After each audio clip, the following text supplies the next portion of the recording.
Santoñako historiak egin nahiko azarre zegoen, zeberak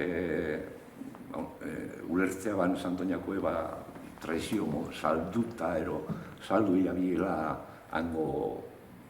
Zer zan Santoñakoe, kontatu apurua zer zan Santoñako traizioa edo, bueno... Hombre, nik ez dakit zehatz mehatz, baina, bueno, apur bat irakurrik eta apur bat entzunde, ni uste dute Bilboko retiradan eta Bizeiko retiradan, Kantabria aldera, juenzien milizianoek ero gudarizek,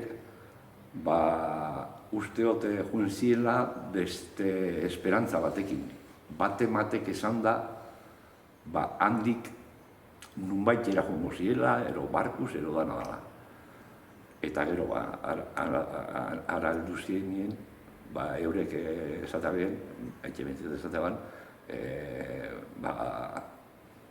ez dakit norrek, gobierno baskokoin, arduradun bat emat, saldu iabila, entregago jotzila, italiano uste dut.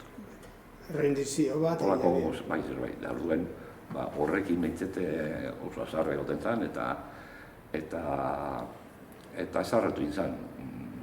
Jente batzuekin azarratu inzan, ze beste batzu, hori persona horiek esatarien hori gezurrezala, eta ez da gizela dakin hor. Da bera, hori ezaban onartzen inundik inora. Roman barrentzia zan, eta, nik dakitzen abintzete, PNV-ko kargo arduradun, persona relevanti ezala, gutxiendik Durangaldien.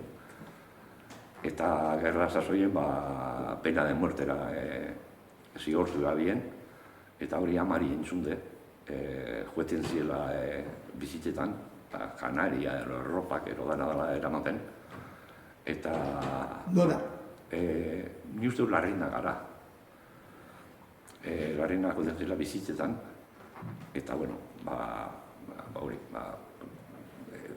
nik ez dut uste gerran gudari bezala ibili zela, baina suposatzen du, izango zala, kargo politiko, arduradun bezala, zego zer eukia bela, horregatik izango zen zigortute pena de muertera, baina, azkenien, ez dakit zen denbora jaban kartzelan hori ez dakit, baina, azkenien urtea ban, eta nire ustez jarraitua ban izetez Durango aldia mintzete, Durangon, PNV-ko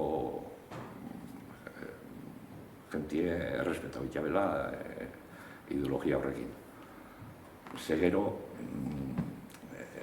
lehenengo alkatie Franco Nostien